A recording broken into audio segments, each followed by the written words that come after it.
Ushbu videoda ishlatilgan ma'lumotlar ochiq ma'lumot manbalaridan olingan va muallif hech qanday faollikka chorlamaydi.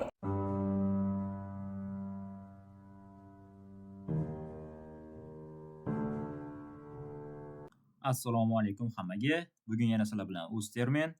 Demak, sizlar bilan bir ajoyib loyiha boshlaganman. Bu loyihamda, ya'ni kinolar va seriallardagi, ya'ni xakerlik kinolari va seriallaridagi xakerlik sahnalarini real hayotda qanaqa qilib qilinishini sizlarga ko'rsatib bermoqchiman.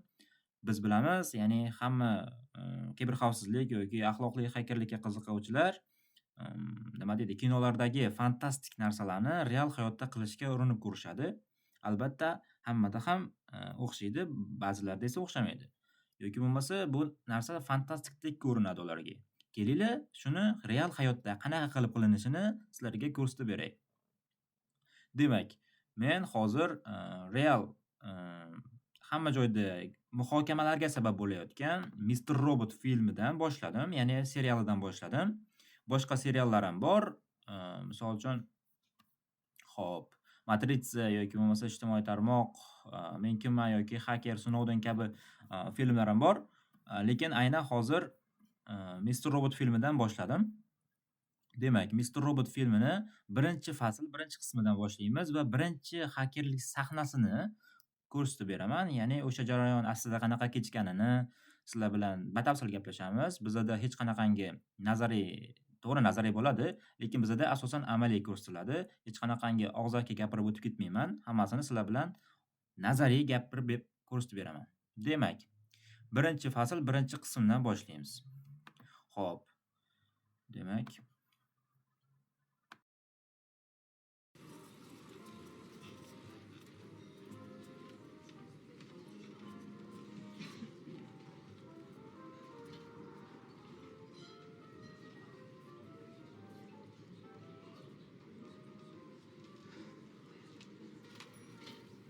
Ronmisan?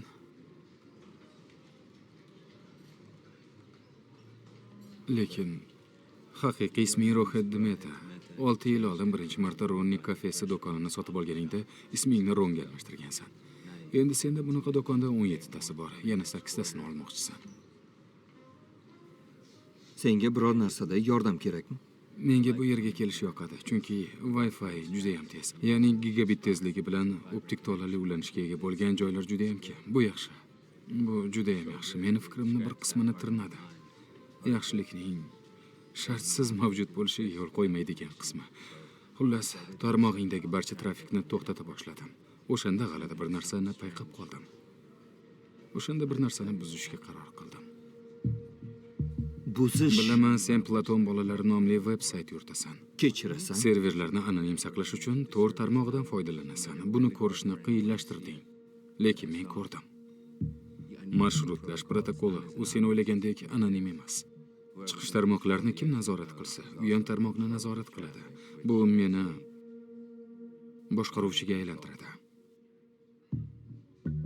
Iltimos, ketishingni iltimos qilaman. Men hamma narsaga egaman. Barcha elektron pochta xabarlaring, barcha fayllaring, barcha rasmlaring. Hoziroq bu yerdan ket, aks holda Politsiyami? Ular 400 ming foydalanuvchiga taqdim etayotgan 100 terabaytlik bolalar pornografiyasi haqida bilishlarni xohlaysanmi? Shaxsan men o'g'ayni, shunchaki buni kattalar o'rtasidagi suhbat bo'ladi deb o'ylagandim. Bu qanchalik sodda bo'lishini tushundingmi endi?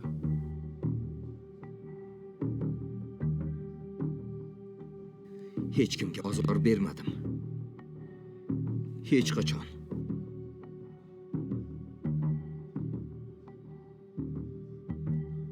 Bu mening shaxsiy hayotim. Bo'lardim. So'rasam, Lekin hammasi yaxshi bo'ladi, Rohit. Endi tashvishlanishingga hojat yo'q. tushunmayapman. Meni fosh qilyapsanmi? Xo'sh, bu nima haqida? Pulmi? Senga shu qizig'i? Yo'q. Hozir to'lasam, ko'proq narsani xohlaysan. Qancha bersam ham baribir politsiyaga xabar berasan. Senga pul to'lamayman. Eslab qol, sen ham qonunni buzding. Aslida haqsan. Qisman. Odatda bunday ishni kompyuterlarimdan qilaman, lekin bu safar buni boshqa usulda qildim. Shaxsan ijtimoiy tashvishim ustida ishlashga harakat qilaman. Lekin seni chaqirganimdan keyin qochib ketishing xavfi bor. Bilasanmi?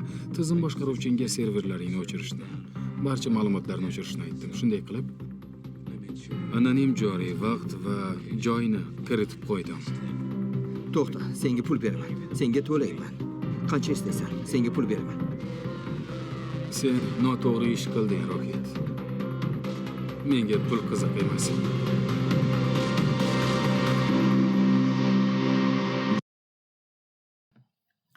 Xo'p, demak, ko'rdinglar, bu yerda agar tushungan bo'lsanglar, bu yerda man in the middle attack bo'lgan. Ya'ni qanaqangi man in the middle attack bo'lishi mumkin degan savol bo'lishi mumkin. Xo'p, kelinglar sizlarga batafsil bu jarayonni qanaqa bo'lganini oldin ozroq nazariy bilan tushuntirib o'tib ketaman, keyin amaliga o'tamiz. Xo'p, man in the middle attack nima o'zi? Man in the middle degan attack bor, ya'ni bir foydalanuvchi bor deylik. Mana bu yerda bir foydalanuvchi tarmoqqa ulandi deylik. O'sha bir tarmoqqa ulangan yana bitta boshqa haker bor deylik. O'sha haker o'sha oddiy foydalanuvchi victimni o'sha qanaqa saytlarga kirayotgani yoki bo'lmasa u qanaqa saytlarga kirib o'sha saytlarda misol uchun parollarini o'g'irlashi mumkin yoki bo'lmasa unga hujum qilishi, to'g'ridan-to'g'ri hujum qilishi, buzib kirishi yoki любой narsa qilishi mumkin bo'lgan hujum turi man in the middle deb ataladi. Faqatgina u bitta tarmoqqa ulangan bo'lsagina. Ya'ni u bu yerdan turib, ya'ni Amerikadagi biron bir narsani buzmaydi man in the middle attackada. Man in the middle attackada faqatgina bir tarmoqqa ulangan yoki masalan uchun olaylik, u bitta tarmoqda Wi-Fi misol uchun Wi-Fi bo'lishi mumkin yoki bir boshqa bir tarmoq bo'lishi mumkin. U har xil tarmoq bo'ladi. Demak, o'sha hujum man in the middle attack deb ataladi. Demak, bu yerda hozir eshitgan bo'lsanglar, boshida Elliot aytib o'tdi, ya'ni Wi-Fi haqida gapirdi. Wi-Fi juda ham tez, ya'ni gigabayt tezligi juda ham tez dedi. Ya'ni bu yerda man in the middle attack bo'lganini aniq isbotlab qo'ydi. Demak, xo'p nima bo'lgan? Ya'ni Ron, men buni userni Ronni kompyuteri deb tasavvur qilamiz. Men buni esa hakerni esa Elliot deb tasavvur qilamiz. Xo'p, Ron keldi, o'zini kafesiga keldi, o'zini Wi-Fi'ga ulandi. U Wi-Fi ko'pincha bilamiz kafelarda yoki bo'lmasa restoranlarda asosan shifrlanmagan, ya'ni ochiq bo'ladi. Xohlagan odam ulana oladi yoki bo'lmasa shifrlangan nima deydi? Parolli Wi-Fi bo'lgan taqdirda ham kafega kirgandan keyin uni bilsa bo'ladi. Ya'ni o'sha buzib kirsa bo'ladi yoki bo'lmasa kafening egasidan bemalol so'rab bilsa bo'ladi. Demak, xo'p, o'sha Ron keldi, o'zini kafesiga kelib, ya'ni Wi-Fi'ga ulandi. Elliot esa man in the middle attackani hujumini amalga oshirgan. U Ron o'zini Onion saytiga kirgan, misol uchun u Darknet sayt ochganda, ya'ni Platon bolalari nomli Darknet sayti ochgan. Boshida eshitgan bo'lsanglar, demak, o'shani bu aniqlagan, bu keyin Gmail akkauntiga yoki bo'lmasa kompyuteriga yoki serveriga to'g'ridan-to'g'ri hujum qilgan bo'lishi mumkin. Sayti zaifligi orqali serverga to'g'ri-to'g'ri hujum qilib qo'lga olgan bo'lishi mumkin. Xo'p, buni kelinglar biz amaliy ko'ramiz. Xo'p, demak, bir boshdan tushuntiraman.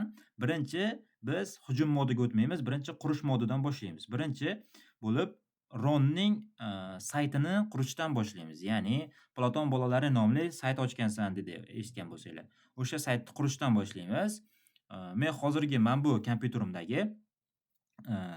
kompyuterimni, ya'ni server sifatida foydalanaman va bu saytimizni lokal hostda ishga tushiramiz. Biz saytni, ya'ni Onion saytimizni, Darknet saytimizni globalga chiqarib yubormaymiz. Faqatgina test maqsadida bo'lgani uchun sizlarga Onion saytni, ya'ni Darknet saytlarini faqatgina lokalda ishga tushirib, ya'ni globalga chiqarib yubormaymiz. Esingizdan chiqarib yubormanglar. Xo'p, demak, keyingi boshqa kompyuterda esa buzib ko'rsatib beraman. Ya'ni hujum modini alohida kompyuterda ko'rsataman. Oddiy user, ya'ni Ronning kompyuterini yoki bo'lmasa serverini sifatida foydalanayotgan kompyuterimizni hozirgi kompyuterda, ya'ni unda qurish modini ham ko'rsatib beraman. Ya'ni oddiy sayt, oddiy foydalanuvchi sifatida foydalanishni ko'rsatib beraman, ya'ni. Xo'p, demak boshladik. Birinchi bo'lib sizlarga ozgina yana ma'lumot berib o'tsam. Demak, aytib o'tdiki, Eliot marshrutlash protokoli haqida aytib o'tdi. Kelinglar, marshrutlash protokoli o'zi nimaligini ozroq tushunib olaylik. Marshrutlash protokoli ko'rib turibsizlar, mana bu yerda chizma bor, ya'ni yo'l bor, xarita bor. Xo'p, marshrutlash protokoli o'zi nima degan savolga ozroq keyinroq to'xtalib o'taylik. Bu bitta ma'lumotni olaylik, o'sha qaysi yo'ldan borishini belgilaydigan qoidalar to'plami deyiladi marshrutlash protokoli, ya'ni marshrutizator. Torning o'zining alohida marshrutizatori bo'ladi. Ya'ni bu onion routing deb ataladi. Ya'ni Tor tomonidan, ya'ni ishlab chiqilgan onion routing, ya'ni marshrutizator, ya'ni o'sha yo'ldan boradi. Xo'p, keyin yana u aytdiki, Eliot aytdiki, chiqish nod, ya'ni chiqish tugunini kim nazorat qilsa, u ham tizimni nazorat qila oladi dedi. Rostdan ham chiqish nodi nima uchun xavfsiz emasligini isbotlab beraman. Ya'ni ko'pchilik o'ylashi mumkin, Tor anonim yoki bo'lmasa shunaqa gaplar bor. Da anonim, faqatgina bitta narsa bor, chiqish nodi degan narsa bor, o'sha xavfsiz emas. Xo'p, kelinglar. Demak, bu onion routing degan marshrutizator tushunib oldik. Demak, Torning o'zining onion routing degan marshrutizatori bor. Xo'p, u foydalanuvchilarga ma'lumot yuborish uchun qo'llaniladigan bir tizim, ya'ni yo'l, xarita. Endi bu 3 ta tugundan iborat, ya'ni noddan iborat, 3 ta nod. Birinchisi entry node, ikkinchisi middle node va uchinchisi exit node, ya'ni chiqish nodi. Nima uchun xavfsiz emas? O'shani tushuntirib beraman hozir.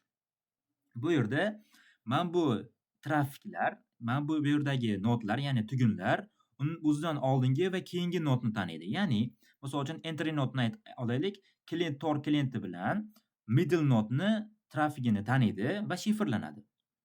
Middle node esa entry node bilan exit nodni, ya'ni chiqish nodini trafigini ko'ra oladi. Ya'ni oldingi va keyingi tugunni biladi, ya'ni. Va shifrlangan holatda yuboriladi. Chiqish nodi esa hech qanaqangi shifrovaniya bo'lmaydi chiqish nodida. O'shaning uchun ham xavfsiz emas. Ya'ni bu tugun undan keyingi tizimlar, ya'ni misol uchun exit node degani boshqa Tor brauzerdan tashqaridagi tizim sifatida tushuniladi. Ya'ni middle node, ya'ni exit node middle nodeni taniydi va undan keyingi tashqaridagi tizimga tanishi mumkin. Misol uchun foydalanuvchi Tor brauzerdan gmail.com ga kiradigan bo'lsa, ya'ni email ga kiradigan bo'lsa, u chiqish nodi orqali email ga kirib ketadi, ya'ni bu yerda ma'lumot shifrlanmaydi. O'shaning uchun ham xavfsiz emas hisoblanadi. Demak, endi exit nodni, ya'ni chiqish nodini, ya'ni chiqish tugunini sizlarga to'liq tushuntirib beraman. Bu so'rov tashqarida, ya'ni Tordan tashqariga chiqadigan joy deb tushundik, to'g'rimi? Misol uchun aytdim, gmail.com ga kiradigan bo'lsa, u tashqariga chiqib ketib qoladi nodi. O'shaning uchun ham xavfsiz emas, ya'ni shifrlanmagan trafik bo'ladi-da bu yerda. Xo'p, aynan tushunib oldinglar. Ya'ni marshrutizator nimaligini, Torning marshrutizatori, ya'ni onion routing nimaligini tushundinglar. Xo'p, exit node nimaligini tushunib oldinglar, nima uchun xavfsiz emasligini. Xo'p, endi nimaga exit nodeni ko'pchilik aytadi, ya'ni buzish oson, ya'ni buzish mumkin. Albatta bunga bir necha sabablar bor. Ya'ni WebRT zaifligi bor. Ya'ni o'shanga blok qo'yish tavsiya etiladi. Ya'ni Tordan foydalanadiganlarga o'sha blok qo'yilganda bu ya'ni xavfsizroq bo'ladi nisbatan. Va VPN va HTTPS dan foydalanish kerak, HTTP dan emas. Xo'p, demak tushundinglar. Endi bitta narsani ko'rsataman hozir. Tor Matrix degan narsa bor. Tor Matrix nima? Tor Matrix degani bu yerda exit nodlar, ya'ni chiqish nodlar ro'yxati bor. Mana ko'rishimiz mumkin: userlar, serverlar, traffic, performance, onion servers, applications, services va boshqa servislar bor. Xo'p, bu yerda aytganimdek, nima bor? Chiqish nodlar ro'yxati bor. O'sha chiqish nodlar ro'yxatini hakerlar zararli kodlar joylashtirishi mumkin, exploitlar joylashtirishi mumkin. O'shalar orqali foydalanuvchilar zarar ko'radi. Bu albatta aytib o'tganimdek, bir xil tarmoqda bo'lsagina yoki bo'lmasa globalda qanaqadir zaiflik bo'lgandagina amalga oshadi. Xo'p, demak, xulosa qilib aytaman, bitta qilib tushuntiraman. Ya'ni marshrutlash protokoli bu ma'lumotlar qayerdan o'tishini belgilaydi.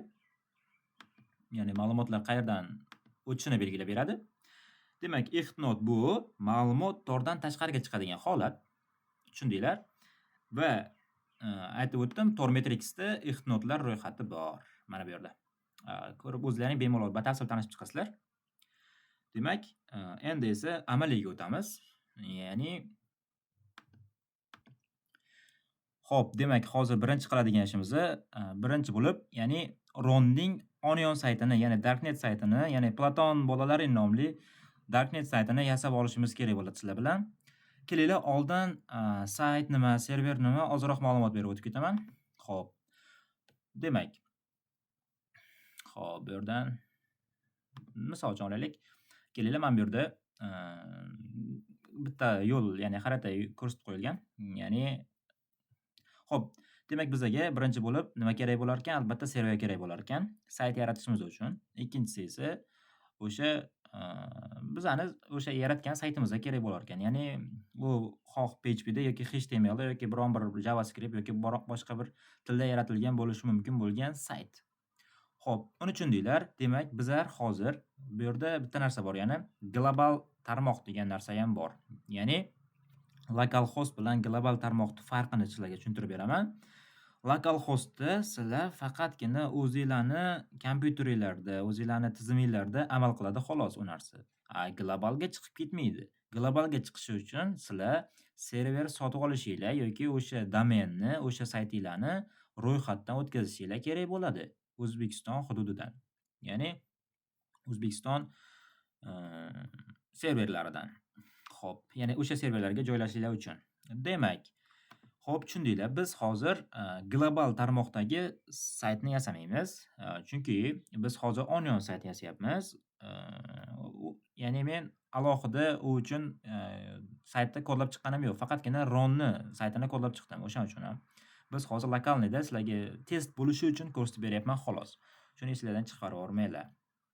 Demak, bizga server kerak bo'lar ekan birinchisi, ikkinchisi esa saytimiz uchun page URL yoki bo'lmasa subdomain yoki bo'lmasa agar sayt yasab ko'rganlar biladi, kod kerak bo'ladi. Demak, saytimizning alohida kodlari bor menda. Xo'p, demak, biz localhostda esa faqat o'zimizda ishlaydi deb aytib o'tib ketdim. Demak, hozirgi men bu kompyuterimni, hozirgi kompyuterimni men server sifatida foydalanaman. Ya'ni lokalniy hostda sayt yaratamiz. Tushuntira olgan bo'lsam agar. Demak, xo'p, birinchi bo'lib bizga Onion sayt yaratishimiz uchun nima kerak bo'ladi? Birinchi bo'lib, albatta, Onion saytlarni ochish uchun brauzer kerak bo'ladi. Bu brauzerlarni Yandex yoki Google yoki Microsoft Edge yoki shunga o'xshash saytlar, ya'ni brauzerlar ocha olmaydi. Umuman, chunki bu Onion sayt DNS, ya'ni odatdagi DNS emas. Tushungan bo'lsanglar? Ya'ni demoqchimanki, Onion domenlar DNS emas. Ya'ni Onion domenlar an'anaviy DNS tizimi orqali ishlamaydi. O'shaning uchun ham Tor brauzer ularni ochmaydi. Ya'ni ular DNS serveriga murojaat qilib IP ola olmaydi. Ular butunlay Tor tarmog'i ichida ishlaydi. Xo'p, nimani o'rniga? Onion domenlar bu aslida Tor Hidden Service Public Key dan hosil qilingan identifikator. Tamom. U har bitta Onion manzil bu servisga tegishli kriptografik kalitdan olingan hash. Va bu orqali Tor marshrutlash protokoli uni topadi. Ya'ni mana bu protokol bor edi-yu. Hozir ko'rsataman. Mana bu protokol orqali Tor uni topib oladi. O'sha hashni. Bu hech qanaqangi DNS tizimi emas. Tushunib olinglar o'sha narsani ham, yana qo'shimcha qilib aytib ketaman bilmaganlar uchun. Xo'p, demak bizga birinchi bo'lib Onion saytlarni ochishimiz uchun nima kerak bo'lar ekan? Tor brauzer kerak bo'lar ekan bizga. Mana Tor brauzerni yuklab olasizlar. Qaysi saytdan? Tor Project download saytidan yuklab olasizlar. Xo'p, yuklab olasizlar ya'ni. Xo'p, demak birinchisi o'sha, ya'ni Onion saytlarini ochishimiz uchun bizga kerak bo'ladi Tor brauzer. Xo'p, ikkinchisi esa bizga Tor bundle kerak bo'ladi. Ya'ni Tor Expert Bundle. Tor Expert Bundle nima va nima uchun Tor brauzerdan buni farqi nima deydiganlar bor. Xo'p, kelinglar tushuntirib beraman. Tor brauzer nima uchun edi? Tor brauzer albatta Onion saytlarni ochish uchun edi.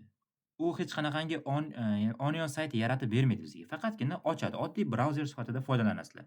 Lekin esa Tor Expert Bundle dan esa sizlar ya'ni aytganimdek sayt yaratishinglar, ya'ni onion sayt yaratishinglar mumkin. U faqatgina Tor tarmog'ida ishlaydigan onion sayt hisoblanadi. U an'anaviy DNS tizimi emas, boya ham aytib o'tdim. Xo'p, demak, bu ya'ni Tor brauzerdan, ya'ni Tor Expert Bundle asosiy farqi o'shanda. Bu faqatgina Tor Daemon orqali Tor Daemondan iborat, ya'ni Tor Exe dan iborat bo'ldi. Ya'ni u hech qanaqangi brauzer emas, Tor Expert Bundle aytyapman-da, ya'ni. U va faqatgina hidden service, ya'ni onion sayt yaratish uchun ishlab chiqilgan va u qanaqa sozlanadi degan narsa bor. Tor Reco fayl bor. Uni ham hozir ko'rsataman amaliyda. O'sha orqali sozlanadi va terminal bilan boshqariladi. Bu hech qanaqangi grafik GUI tarzida boshqarilmaydi. O'shani tushunib olinglar. Xo'p, demak, bizga aytdim Tor brauzer kerak bo'ladi. Men Tor brauzer yuklab olganman. Mana ko'rishingiz mumkin. Keyingisi esa unga qanday kiramiz, ya'ni Tor Expert Bundle qayerdan topamiz deganlar, Tor brauzer saytiga kirsanglar, mana bu yerda download Tor degan narsa bor, ko'rib turgan bo'lsanglar, mana bu yerda. Demak, o'shani bosib yuklab olasizlar. U sizlarni mana bu sahifaga olib kiradi. Tor Project, download va Tor sahifasiga olib kiradi. Sizlar bu yerdan pastga tushib Tor Expert Bundle ni qilasizlar. Xo'p, qaysi versiyani yuklab olaylik degan savol tug'ilishi mumkin. Bu yerda i686 va x8664 bor. Agar sizlarning kompyuteringlar arxitekturasi 32 bitli bo'ladigan bo'lsa, men buni birinchisini yuklashni maslahat beraman. Ya'ni unda ham faqatgina men bu versiyani yuklaysizlar. Men bu SIG degan versiyani yuklamanglar. SIGni yuklamanglar. Xo'p, agar sizlarning tiziminglar x64 bo'ladigan bo'lsa, ya'ni 64 bitli kompyuter bo'ladigan bo'lsa, sizlar men buni yuklaysizlar. Ya'ni SIGni yuklab olmanglar. Hech qanaqangi SIGni yuklab olmanglar, короче. Tushunarlimi? Stabil versiyani yuklaysizlar, ya'ni. Xo'p, men uni ham yuklaganman. Tor Expert Bundle ham yuklaganman. Mana bu ko'rishingiz mumkin. Xo'p. Demak, keyingi yana bitta narsa bor. Lokalniy host uchun bizga server kerak bo'ladi. Biz ikkita usuldan foydalanishimiz mumkin. Ya'ni eng ko'p foydalanadigan usul birinchisi Pythonni, ya'ni HTTP server qilib foydalansak ham bo'ladi terminalda, yoki bo'lmasa ikkinchisi esa Apache server dan foydalanish mumkin lokal hostda. Xo'p, Apache server yuklab olish juda ham oson. Uning uchun bizga kerak bo'ladi XMP degan dastur kerak bo'ladi. Xo'p, uni qayerdan yuklab olaman deganlar uchun men bu yerda linkini qoldiryapman. Ya'ni apachefriends.org download html sahifasidan yuklab olasizlar. Xo'p, demak, XMP ni aynan qaysi birini yuklab olay deganlar uchun men 803 versiyani tavsiya qilaman. PHP ekan versiyasi PHP 8.0.30 versiya. Ya'ni men bu 64 bitligini yuklab olasizlar. Tushunarli bo'ldi demak. Xo'p, demak biz 3 ta narsa yuklaylik. Tor brauzer, Tor Bundle, ya'ni Tor Expert Bundle va Apache server uchun XMP degan dasturni yuklab olasizlar. Xo'p, men buni ham yuklaganman. XMP mana bunaqa versiyada, mana bunaqa narsada bo'ladi, zip faylda bo'ladi. Uni hozir ko'rsataman, qanaqa bo'lani ichga tushirish kerakligini. Xo'p, demak, endi esa butun boshli ma'lumotni berdim. Endi esa amaliyga o'tamiz sizlar bilan. Xo'p, demak, biz boshladik. Amaliyga o'tamiz. Birinchi bo'lib, Tor brauzerni o'rnatib olamiz kompyuterimizga. Xo'p. Demak, 1 daqiqa.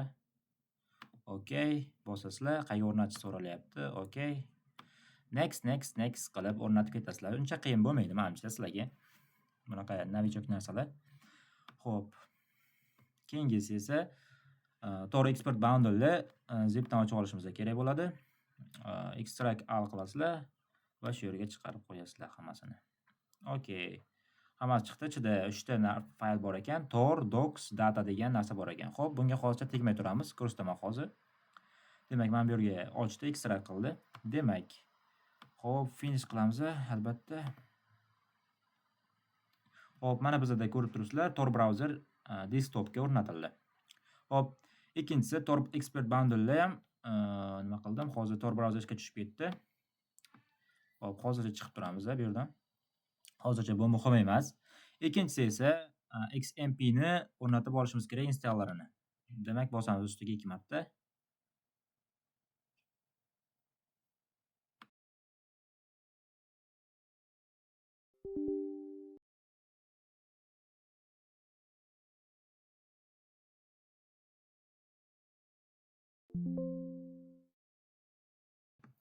Xo'p, demak, nima deyapti bu? UAC setup. Okay. Okay deb bosasizlar. Keyin next. Xo'p. Ko'rib turibsizlar, ichida Apache, MySQL, FileZilla, FTP server bor ekan, Mercury server bor ekan, Tomcat bor ekan, Perl, PHP, PHPMyAdmin va hokazo qo'shimcha biz uchun kerakli bo'lgan dasturlar bor ekan. Qayerga o'rnatasan deyapti. Joyida ko'rsatyapti. C diskga o'rnatiladi deyapti. Xo'p, okay, ingliz tilida qolaversin. Next. Okay. Ozroq kutib turamiz.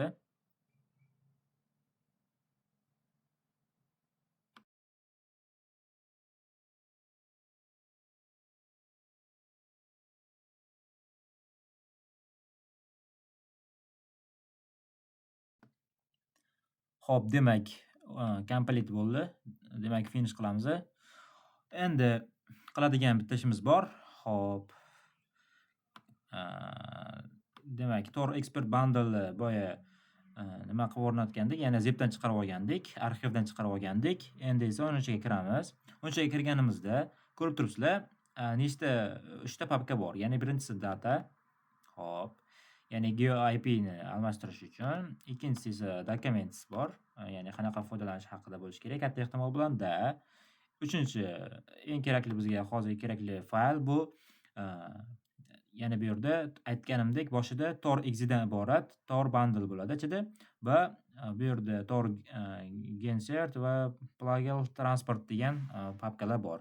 Xo'p, endi biza qiladigan bitta ishimiz bor. Xo'p. Demak, bu yerdan xo'p, nima qilib olamiz? Xo'p, textoid documents ochib olamiz. Faqatgina textoid bo'lmasligi kerak. Torg deb nomlaysizlar uni. Ichiga xo'p kiramiz. Mana bu yerda textoid dokument bo'lib turibdi. Uni hozir qanaqa qilib to'g'rilashni ham ko'rsatib o'taman. Demak, ichiga kirishimiz kerak. Xo'p, ichiga kirganimizdan so'ng xo'p, birinchi yozadigan narsamiz hidden demak service. Hidden service dir. Ya'ni direktoriyasini ko'rishimiz kerak. Direktoriyasiga esa qaysini olamiz? Albatta, mana bu narsani ko'chirib olamiz hozir biz. Tak, bir daqiqa. Xo'p, mana shu narsani ko'chirib olishimiz kerak. Ctrl S qilaman. Keyin demak xo'p, bu yerga kirgizishim kerak bo'ladi. O'sha direktoriyani. Demak, direktoriyani to'g'ri ko'chirib oldim mana. Xo'p, endi pastga tushamiz, enter qilasizlar. Demak, keyingisi hidden. Xo'p, hidden service va endi portini kirgizishlar kerak. Hidden o'sha servisimiz uchun alohida endi bitta port tanlashimiz kerak bo'ladi. Albatta buni HTTP bilasizlar 80-portda ishlaydi va lokal hostimizni kiritamiz. Biz aytganimdek, lokal ishlatganimiz uchun lokal. Agar sizlar globalga chiqaradigan bo'lsanglar, mana bu yerdagi sizlarni sotib olgan serverlarni IP manzilini kiritishinglar va o'sha ochiq portiga kiritishinglar kerak bo'ladi. Xo'p, endi 127.0.0 va 1 va 2 nuqta qo'yib 80-portda ochiq qilib ko'rsatamiz. Endi xo'p, bu textoid narsa bo'lmasligi uchun, fayl ko'rinishda bo'lishi uchun buni saqlashda save as qilasizlar va nomiga, oxiriga va boshiga ikki tirnoq qo'yasizlar. Bu shunda textoid dokument bo'lmaydi, fayl ko'rinishida saqlanadi. Hozir ko'rsataman. Okay, save qilamiz. Endi bu yerdan chiqib ketamiz. Qaytib kelib qaraganimizda esa mana bu yerda fayl paydo bo'lganini ko'rdik. Mana bu textoid dokumentni o'chirib tashlasak ham bo'laveradi. Okay. Ikkalasi ham o'chib ketdimi deyman. Demak, o'chib ketdi hozir. Tak, boshqatdan qaytadan yaratib ko'ray. Tak, bir daqiqa. Demak, torg file. Okay, kiramiz ichiga. Hidden service dir directory. Ctrl V. Tor. Demak, hidden service port 80 127.0.1 2.80. Okey. Menimcha nimalardir xato qilganim uchun o'chib ketib qoldi demak. Xo'p, 2 nuqta qo'yamiz. Bu yoqqa ham 2 nuqta qo'yaman. Endi esa save qilaman. Ichidan chiqaman. Xo'p. Bo'ldi. Demak, mana fayl ko'rinishida saqlandi bizda. Ya'ni tekstovoy dokument emas, fayl ko'rinishida saqlandi. Xo'p, bu yerda ko'rib turibsizlar, hozircha 3 ta narsa, 4 ta narsa bo'ldi. Demak, endi biz hozir bu yerda Onion saytimizni yasashimiz kerak bo'ladi. Buning uchun bizga cmd ni ochib olasizlar, ya'ni command nestorka, ya'ni command prompt, ya'ni terminal ochishingiz kerak, administrator huquqi bilan albatta. Enter bosasizlar. Demak, ruxsat berasizlar. Keyin nima qilamiz? cd qilasizlarda men bu yerdagi narsani ko'chirib olib, joylab qo'yasizlar. Ctrl V qilasizlar. O'sha direktoriyaga o'tdik mana cd bilan, cd komandasi bilan. Xo'p, dir qiladigan bo'lsak, bu yerda ko'rib turib, demak, torg fayl bor, hozir biz yaratgan. Keyin o'zini torg.exe fayli bor va boshqa fayllar bor. Demak, biz qiladigan ishimiz, xo'p, nima qilamiz?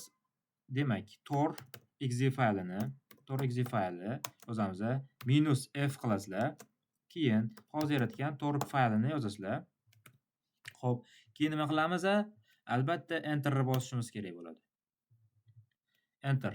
Mana bizda hozir yaratilyapti. Torg starting, default, relay va o'sha bizda yaratildi. Handshake with relay deb mana. Xo'p, endi bizda hozir yaratildi.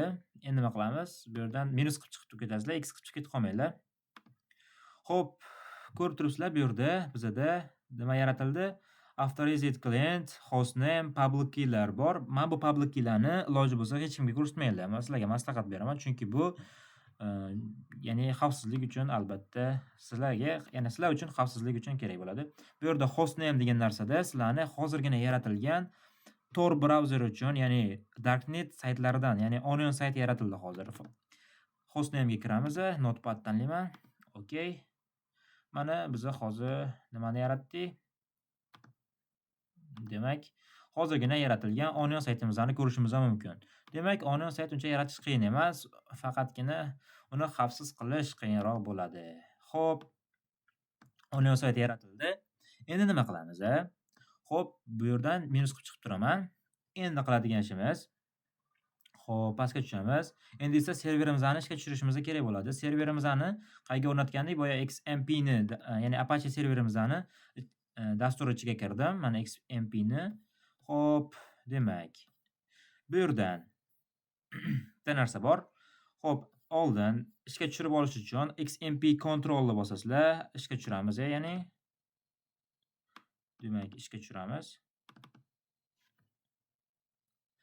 Xo'p, demak, bizda ya'ni serverimizni boshqarish uchun control panel ochildi. Bu yerda ko'rib turibsizlar, Apache, MySQL, FileZilla, Mercury, Tomcat degan serverlar bor ekan. Bizga eng keraklisi hozir Apache server ham yetadi. O'shani sizlar start qilasizlar. O'shandan boshqariladi. Xo'p, kelinglar start qilamiz. Start qildik. Apache serverimiz mana portini ko'rsatyapti. 80 va 443-portda ishga tushdi. 80-port HTTP porti, 443-port esa HTTPS porti hisoblanadi. Xo'p, buni tekshirib ham ko'rishimiz mumkin. Qanday? Brauzerga kiramiz. Keyin hozirgina yozgan 127 lokal hostimizni kiritamiz. 00 va 1. Enter. Mana ko'rib turibsizlar, hozirgina yaratgan bizda saytimiz bor. Mana bu yerda turibdi. Bu sayt shunaqa holatda turmasligi uchun, ya'ni biz hozir endi yozgan saytimiz uchun yozgan kodimizni qayerga joylab qo'yamiz, uni ko'rsataman. Ya'ni sayt shunaqa holatda turadi. Endi sizlar saytlarni chiroyli ko'rinishga keltirishinglar uchun, xo'p, bu yerdan teparoqqa chiqasizlar. Bu yerda htdocs degan documents faylga kirasizlar. Bu yerdan hamma narsani o'chirib tashlaysizlar, iloji bo'lsa. Barcha narsani o'chirib tashlaysizlar. Mana bu yerdan to'liq o'chiramiz. Ichida hech narsa qolmadi, ko'rib turibsizlar. htdocs ichida hech narsa qolmadi. Endi sizlarga bir narsani ko'rsataman. Menda ikkita fayl bor. Birinchisi index.html, ya'ni asosiy sahifa joylashgan page URL uchun kodlagan man bor. Ikkinchisi esa upload.php, ya'ni o'sha saytim uchun nimadir yuklab qo'yishim uchun yozgan kod. Birinchisi HTML da yozilgan, ikkinchisi esa PHP da yozilgan kod.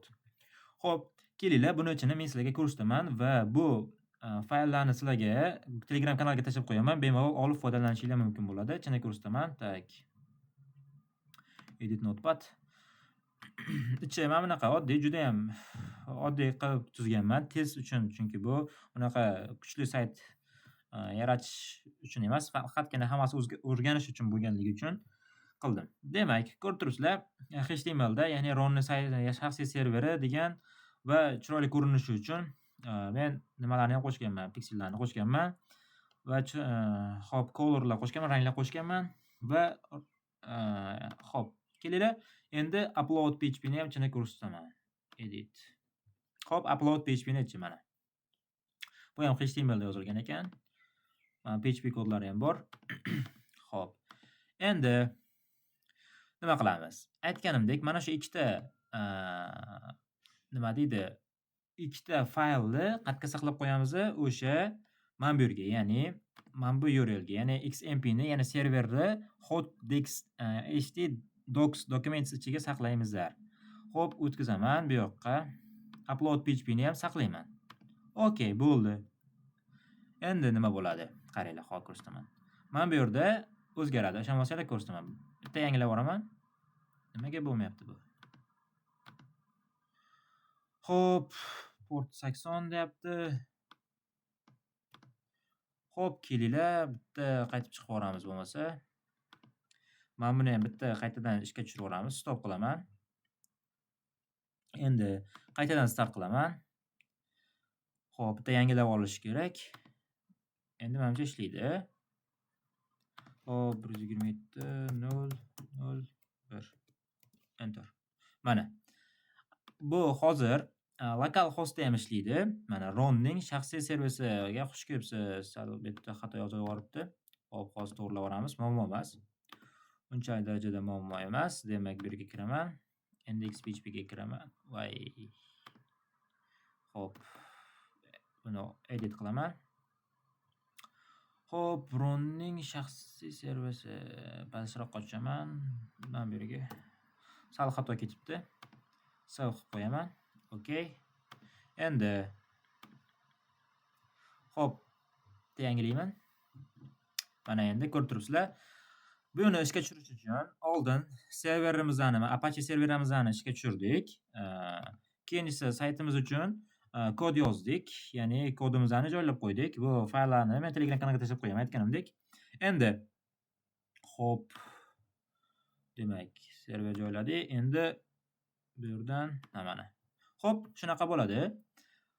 Endi sizlar aytishingiz mumkin, bu Onion sayti emas-ku deb. Hop degan narsa bor. Kelinglar. Men endi nimani ishga tushiraman? Albatta, Tor brauzeri ishga tushiraman. Hozir 1 daqiqa. Tor brauzeri ishga tushiraman, connect qilaman. Ya'ni Torga ulanish uchun, Tor tarmog'iga ulanish uchun connect deb bosamiz. O'zi ulanadi avtomatik tarzda. Xo'p, demak, okay, bizda Tor brauzeriga ulandi. Endi xohlasizlar mana bu Anonizda yoqib qo'yasizlar. Bu Onion saytlarga kirish uchun asosan. Xo'p, yoqmasa ham bo'laveradi, farqi yo'q. Endi qiladigan ishimiz, xo'p, bu yerdan demak,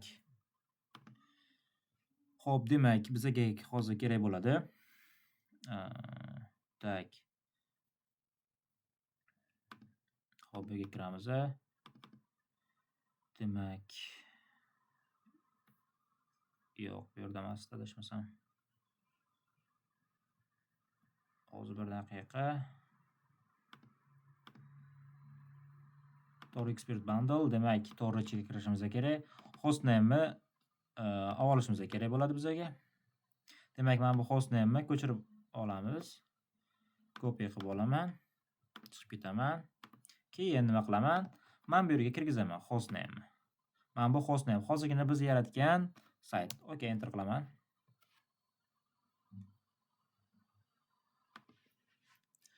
Xo'p, mana azizlar, demak, Tor brauzerida Ronning saytiga o'sha men bu domen, ya'ni bizga Tor fayl yaratib bergan domen orqali Ronning saytiga kirdik. Mana ko'rib turibsizlar. Demak, Ronning shaxsiy sayti deb turibdi. Men bunga o'zim dasturlagandim HTMLda. Bitta muammo bor ekan. Menda ham error bo'lib qoldi. Sizlarda ham agar nimadir bo'ladigan bo'lsa, ya'ni bu saytda enable to connect deb qoladigan bo'lsa, kelasizlar, settingsga kirasizlar, keyin privacy and security qismiga tushib turib, pastga tushib turib, men bu HTTPS don't enable HTTPS online modga o'tkazib qo'yasizlar, ya'ni eng pastdagisiga. Hammasi yaxshi bo'lib ketadi. Xo'p, okey. Endi ko'rib turibsizlar, bu yerda hozir saytimizda bor. Hozirgi direktoriya, qaysi direktoriya desanglar, ya'ni URL path bizda hozir index.html edi. Mana kirsak, xuddi shu narsaga yana qaytib kiradi. Agar buni o'rniga biz nimani qo'yadigan bo'lsak, hozir ko'rsataman. Tak. Pastroqqa tushamiz. Demak, hop, qaysiga qo'ygandik biz? Demak, 1 daqiqa. XMP ga kiramiz. Keyin htdocs-ga kirib, biz birinchisi index.html ga kirganimizda shu oyna ochildi. Endi bizda yana bitta URL path bor. Bu upload.php nomli. Unga ham kirib ko'ramiz. Qani, ko'ramiz. Demak, upload.php. Enter bosadigan bo'lsam, menda hozir o'zgaradi. Mana ko'rib turibsizlar. Maxfiy faylni yuklang deyapti Ronga. Ya'ni, hop, bu yerga browser qiladigan bo'lsak, hozir men Telegram orqali nimadir yuklab qo'yishim mumkin. Ya'ni, misol uchun kinoda ham ko'rsatilganda, ya'ni u Platon bolalari nomli sayt ochganda, u saytda misol nimadir bo'lishi mumkin. Misol ya'ni u video joylashi mumkin yoki bo'lmasa rasm joylashi mumkin saytiga. Xohlagan narsaga joylashi mumkin bo'lgan narsa edi. Xuddi shunaqa joy. Endi hop, yaxshi. Orqaga qaytamiz. Demak, onion holatda ham ishlayapti. Faqat bu bitta narsani aytaman, bu global tizimda ishlamaydi. Global uchun aytganimdek, sizlar alohida hosting sotib olishingiz kerak, server sotib olishingiz kerak bo'ladi. O'shanaqa. Demak, sizlar bilan hozir birinchi bosqichda yakunladik, ya'ni qurish bosqichini yakunladik sizlar bilan. Endi esa hujum modiga o'tamiz. Hujum modi bu Elliot modi bo'ladi, ya'ni Linuxga o'tib turib, xuddi shu men bu yaratgan tizimimizga hozir hujum qilamiz. Qanaqa bo'lishini sizlar bilan birgalikda ko'ramiz. Yana aytaman, biz faqatgina lokal tarmoq uchun, lokal host uchun ishlab chiqdik bu saytni. Ya'ni global uchun emas, adashmanglar shuni. Ya'ni faqatgina unda qanaqasiga faqat bu o'zimning tizimimda ishlar ekan deyotganlar uchun bitta Wi-Fi da bir xil tarmoqda ulanib turgani uchun boshqa qurilmalarga ham sizning lokal hostdagi saytingiz ko'rinadi. Lekin global tarmoq uchun ko'rinmaydi. Shuni esdan chiqarmanglar. Endi esa biz hujum modiga o'tamiz, uni ham ko'rsatib o'taman. Xo'p, endi demak, biz hujum modiga o'tamiz, ya'ni boyaroq qurish modida edik, endi esa hujum modida. Mana ko'rib turibsizlar, men Linux tizimidaman. Xo'p, ya'ni Kali Linux asosiy tizimim. Xo'p. Menda hozir ikkita kompyuter bor. Ya'ni hech qanaqangi virtual box yoki shunga o'xshagan virtual qurilmalardan foydalanganim yo'q. Real tarzda bo'lyapti hammasi. O'shaning uchun hamma narsa ajoyib bo'ladi deb o'ylayman. Xo'p, demak, endi biz hujum modiga o'tamiz. O'tdik, ya'ni. Xo'p, kelinglar, endi o'sha saytga hujum qilamiz biz. Ya'ni nafaqat saytga, balki serverga ham hujum qilamiz. Ya'ni Ronni kompyuteriga, chunki kompyuterini biz server sifatida foydalangan edik. Xo'p. Demak, Elliot birinchi bo'lib nima ish qilgan degan savol tug'ilishi mumkin. Albatta, u boshida aytib o'tdim, men in the middle hujumini amalga oshirgan, ya'ni bitta tarmoqda turgan holatda Ronga hujum qilgan bo'lishi mumkin. Albatta, faqatgina bitta narsa bor. Siz Varshark yordamida yoki bo'lmasa Bettercap yoki Ethercap kabi man in the middle hujumlarini amalga oshiradigan dasturlardan foydalanganingizda ham onion saytlarni trafigini analiz qilishingiz juda ham qiyin. Chunki bu aytganimdek tor tarmog'ida, ya'ni onion routing, ya'ni marshrutizator yordamida amalga oshirilganligi sababli почти ilojsiz, iloji bor faqatgina maxsus qurilmalar yordamida qilish mumkin. Xo'p, unda aytishimiz mumkin. Unda qanday topgan? Ya'ni Ronni saytini Elliot degan savol tug'ilishi mumkin. Kelinglar, men sizlarga hozir shuni tushuntirib beraman. Xo'p, olaylik. Xo'p, mana bu Ronni sayti deylik. Xo'p. Endi bu Ronni saytini qanaqa topgan bo'lishi mumkin? Bu agar global tizimda bo'lganda edi, ya'ni alohida hosting, alohida VPS, VDS serverlarda saqlanganda edi. Ya'ni bu hozir lokal hostda, ya'ni lokal tizimda ishlayapti.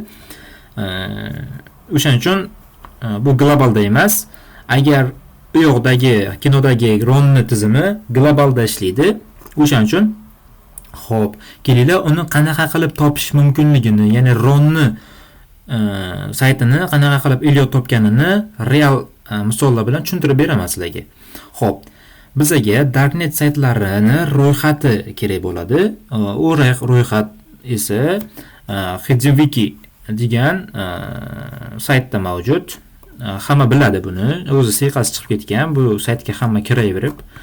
Xo'p, HiddenWiki degan sayt bor. Bu yerda turli xil darknet saytlarini ro'yxatini topishinglar mumkin. Misol 4chan yoki bo'lmasa qidiruv tizimlari, Ahmiya yoki bo'lmasa Tor, shunga o'xshash qidiruv tizimlari bor va bu yerda har bir Onion sayt haqida ma'lumot mana bu yerda yozib qo'yilgan. Misol uchun Dark Mixer Anonymous. Xuddi shunaqa bo'lib, u yerda ham Ronni sayti degan misol yozib qo'yilgan bo'lgan bo'lishi mumkin. Misol uchun mana bu yerda Onion Links emas, Ronni sayti deb yozgan bo'lishi mumkin edi. O'shani orqali topgan bo'lishi ham mumkin. Endi bunaqa HiddenWiki saytlar juda ham ko'p.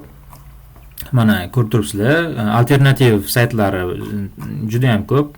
HiddenWiki, HiddenWiki.org va shunga kabi saytlari bor. Mana bu yerda ham aytganimdek har xil shoplar, qidiruv tizimlari, shunga o'xshash narsalar bor. Xo'p, bu narsa topsa bo'ladi, soxta pasportlar, shunaqangi narsa topish mumkin. Xo'p, demoqchi bo'lganim, shu yerdan Ronni Platon bolalari nomli saytini topgan bo'lishi mumkin. Ronni, ya'ni Elliot. Xo'p, yoki bo'lmasa Tor Taxi degan yana bir juda ham darknet saytlari saqlanadigan bir sayt bor. Ya'ni Onion saytlarini ro'yxati mavjud bo'lgan. Yana bu yerda market, forumlar yoki bo'lmasa yangiliklar, shunga o'xshash saytlar bor. Yoki mana bu yerda politsiyalarning nimasiga ham kirish mumkin, to'g'ridan-to'g'ri tizimiga.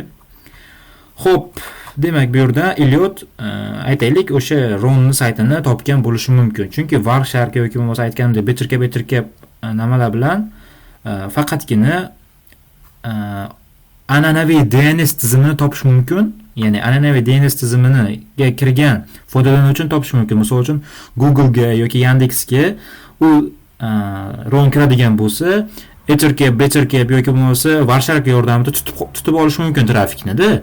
Lekin Onion saytlariniki aytganimdek Onion routing, ya'ni Tor marshrutizator orqali o'tganligi uchun topish anchagina qiyin. Unga aytganimdek maxsus qurilmalar kerak bo'ladi. Yoki bo'lmasa mana bu yerda Torch degan qidiruv tizimi bor. Bu ham Google ga o'xshagan yoki Yandex ga o'xshagan faqatgina darknet saytlarini, ya'ni Onion saytlarini qidiradigan qidiruv tizimi hisoblanadi. Buni ham o'zi hamma biladi, ko'pchilik aytib o'tirishim shart emas. O'sha orqali ham misol uchun mana bu yerga Ronni Platon bolalari sayti deb yozsanglar, mana bu yerga search qilsanglar, chiqib kelishi mumkin. Xuddi shunaqa Elliot Ronni saytini topgan bo'lishi mumkin. Ya'ni mana bu saytni. Xo'p, yoki bo'lmasa yana bir qidiruv tizimi bor. Google va Yandexga o'xshagan, faqatgina aytganimdek darknetniki. Darknet saytlarini qidiradi. Ahmiya.fi sayti. Bu yerda ham keng ko'lamli qidiruv o'tkazsa bo'ladi. Bu narsani qidiradi, darknet saytlarini qidiradi. Onion saytlarini, ya'ni o'sha orqali misol Ronni Platon bolalari nomli sayt deb qidirgan bo'lsa, misol search bergan bo'lsa, chiqib kelgan bo'lishi mumkin. Katta ehtimol bilan xuddi shu tarzda amalga oshiriladi. Xo'p, Endi kelinglar topishini misol ko'rdik. Ya'ni o'sha orqali topgan bo'lishi mumkin. Chunki bu globalda turadi. Ya'ni haqiqiy globalda turgan bo'lishi mumkin. Mumkin emas, aniq. Ya'ni xo'p, uni topdi deylik, shu saytni.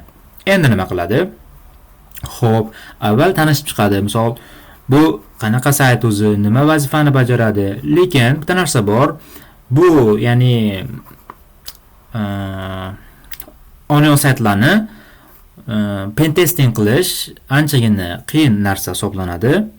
Faqat zaiflik topish ham juda ham mushkul ish. Chunki bu aytganimdek an'anaviy DNS tizimi orqali ishlamaydi. Siz bilgan Feroxbuster, GoBuster yoki bo'lmasa Maltego kabi an'anaviy Linuxda mavjud bo'lgan, default holatda mavjud bo'lgan dasturlar bu saytlarni, onion saytlarni nima deydi? Pentest qilish anchagina qiyin, anchagina qo'lda qilish qiyin qilish kerak bo'ladi. Даже oddiygina subdomain topish uchun yoki page URL topish uchun ham page URL topib ham bera olmaydi. Ya'ni o'sha GoBuster yoki bo'lmasa Feroxbuster yoki Maltego kabi yoki bo'lmasa qo'lda yozib chiqqan Pythonda yoki Cda yozib chiqqan dasturlaringiz ham onion saytlarni subdomainlarini topib bermaydi. Chunki onion saytlar uchun subdomain chiqarilmaydi. Har bitta subdomain uchun alohida domain ochiladi. Ya'ni u subdomain bo'lmaydi, alohida domain sifatida foydalanish mumkin. Lekin page URL ochiladi. Ko'pchilik page URL bilan subdomainning farqiga bormaydi. Subdomain, misol, men bu yerda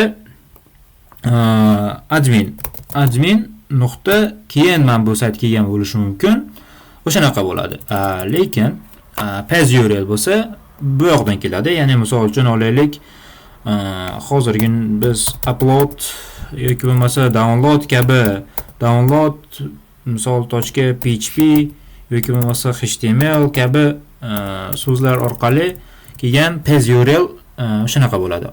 O'sha ko'pchilik o'shani adashtiradi. Ya'ni page URL bilan subdomainni. Xo'p.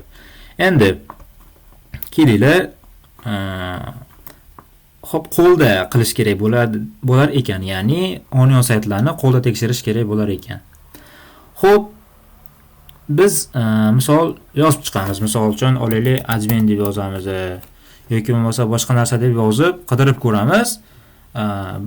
Qanaqadir zaiflik bormi, yo'qmi, o'shanga qarab hal qilamiz keyin. Chunki bu onion sayt juda ham ko'p hollarda pentest qilish qiyin narsa juda ham. Endi xo'p, lekin ilojsiz emas. Hozir masalaga real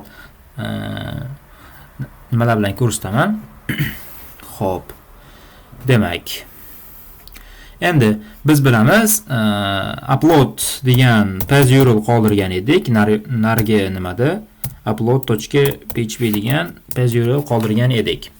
Ya'ni xo'p, kelinglar shu upload.php ga kirib olamiz. Misol, ya'ni Ron'ni serverida upload.php nomli nima ochgan edik, biza page URL ochgan edik. Kelinglar shunga kirib olamiz.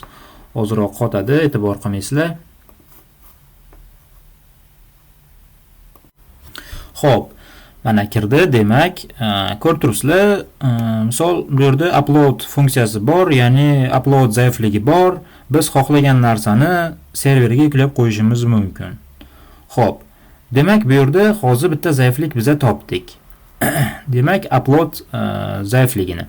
Ya'ni bu yerdan browse qilib, hozirgi nimada yuklab qo'yishimiz mumkin xohlagan faylimizni. Qanaqa qilib degan narsa bor. Demak, hozir bir daqiqa ko'rsataman. Men bu yerda zaiflik orqali, ya'ni reverse shell orqali, PHP reverse shell orqali buzib kirishi, ya'ni o'zimizdagi reverse shell olishni ko'rsataman, ya'ni backdoor reverse shell olishni ko'rsataman PHP orqali. Xo'p, uni ham yoki bo'lmasa oxirida sizlar bilan o'sha saytni defense qilib ketishni ham ko'rsatib o'taman. Xo'p, endi demak oldin kelinglar, ya'ni bu saytni topishdan ham oldin bitta narsani ko'rsataman, ya'ni man in the middle hujumini. To'liq, ya'ni parollarini qanday olgan, u Gmail akkauntlarini qanday olgan yoki bo'lmasa aytaylik, barcha rasmlaringga egaman yoki bo'lmasa barcha fayllaringga egaman degan edi. Uni qanaqa qilib olganini hozir sizlarga amaliy tarzda ko'rsatib o'taman. Xo'p, endi qiladigan ishimiz, terminalni ochamiz. Xo'p, terminalni ochdik. Endi xo'p, bu yerdan qiladigan ishimiz bor. Birinchi o'rinda sizlar man in the middle hujumini amalga oshirish uchun, ya'ni tasavvur qilinglar, kafeda o'tiribsizlar, Ron keldi, sizlar o'zlaringni Elliot deb tasavvur qilinglar.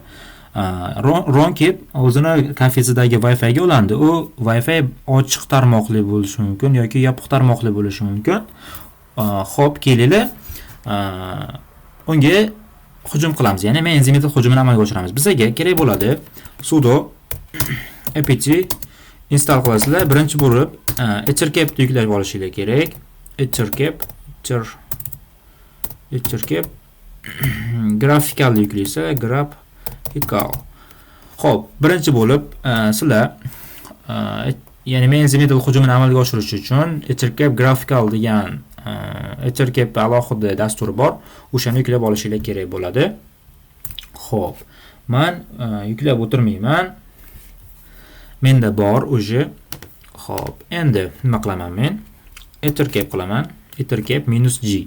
Ya'ni bu ettercap dasturini ishga tushiradi. Xo'p, kelinglar, enter bosaman. Xo'p, ozgina kutamiz. Xo'p, demak bizda ettercap dasturi ishga tushdi. Endi esa biz bir narsani sozlab olishimiz kerak bo'ladi. Oldin, bundan ya'ni ettercap dasturini ishga tushirishdan oldin, xo'p, kelinglar, IP forwarding ni sizlarga tushuntirib o'taman. Ya'ni Kali Linuxda IP forwarding degan narsa bor. Xo'p, buni qanday ko'ramiz? Cat system prox net ipvtor IP forward degan narsa bor. Xo'p, endi buni ko'rib olamiz, cat bilan o'qib olamiz. Ichida xo'p bir turibdi hozir. Sizlarda default holatda 0 turadi. Ya'ni sizlarda default holatda 0 bo'ladi. Va nima uchun 1 va nima uchun 0 turishini hozir tushuntiraman. Bizga qaysiga o'tib olishimiz kerakligini ham tushuntiraman. Xo'p, kelinglar, IP forwarding degan funksiya bor, ya'ni Linux tizimida bir fayl. Xo'p, mana ko'rdinglar. Endi o'sha agar 0 bo'ladigan bo'lsa, bu IP paketlar, mana bu IP paketlar, ipv4 paketlari xo'p, tizim orqali uzatilmaydi. Ya'ni marshrutlash bo'lmaydi. Tushunyapsizlarmi? Agar mana bu narsa 0 bo'ladigan bo'lsa, ya'ni 0 bo'ladigan bo'lsa, marshrutlash bo'lmaydi. Ya'ni IP tizimlar uzatilmaydi. Agar 1 bo'ladigan bo'lsa, IP forwarding yoqiladi. Ya'ni tizim router sifatida ishlaydi. Mana bu Kali Linux tizimi router sifatida ishlaydi va man in the middle qurilmasi bo'ladi. Ya'ni barcha trafik shuni mana bu Linux tizimimizda ichidan o'tadi va mitim qurilmasi, ya'ni man in the middle qurilmasi sifatida ishlay boshlaydi. Demak, o'sha narsa uchun kerak. Agar sizlarda bu narsa 0 turgan bo'lsa, echo qilasizlar va mana bu yerga 1 kirgizib qo'yasizlar. Endi echo bilan biz echo degan dastur bor, komanda bor, ya'ni o'sha yordamida biz narsalarni o'zgartirishimiz yoki qo'shishimiz, yaratishimiz mumkin. Xo'p, buni bir turibdi. 0 turadi sizlarda. O'shani bir qilib o'zgartirasizlar va hozirgi page URL kiritasizlar. Page ya'ni kiritib enter bosasizlar va bo'ldi. Endi qayta tekshirib ko'radigan bo'lsanglar nima bo'ladi? Va bizada 1 o'zi turibdi. Xo'p, demak, aynan o'sha narsa edi. Endi nima qilamiz? Demak, ettercap dasturini ishga tushirishimiz kerak bo'ladi. Xo'p, bizlardan so'rayapti, ya'ni bu yerda interfays tanlashimiz kerak. Sizlarda agar VLAN 0 bo'lsa, VLAN 0 kiritasizlar yoki bo'lmasa boshqa asosiy interfayslarni kiritishingiz kerak bo'ladi. Mana VLAN 0 da qoladi. Asosan VLAN 0 bo'lishi kerak. Xo'p, endi bu yoqdan demak Xo'p.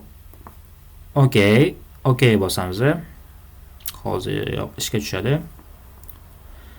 1 daqiqa. Xo'sh.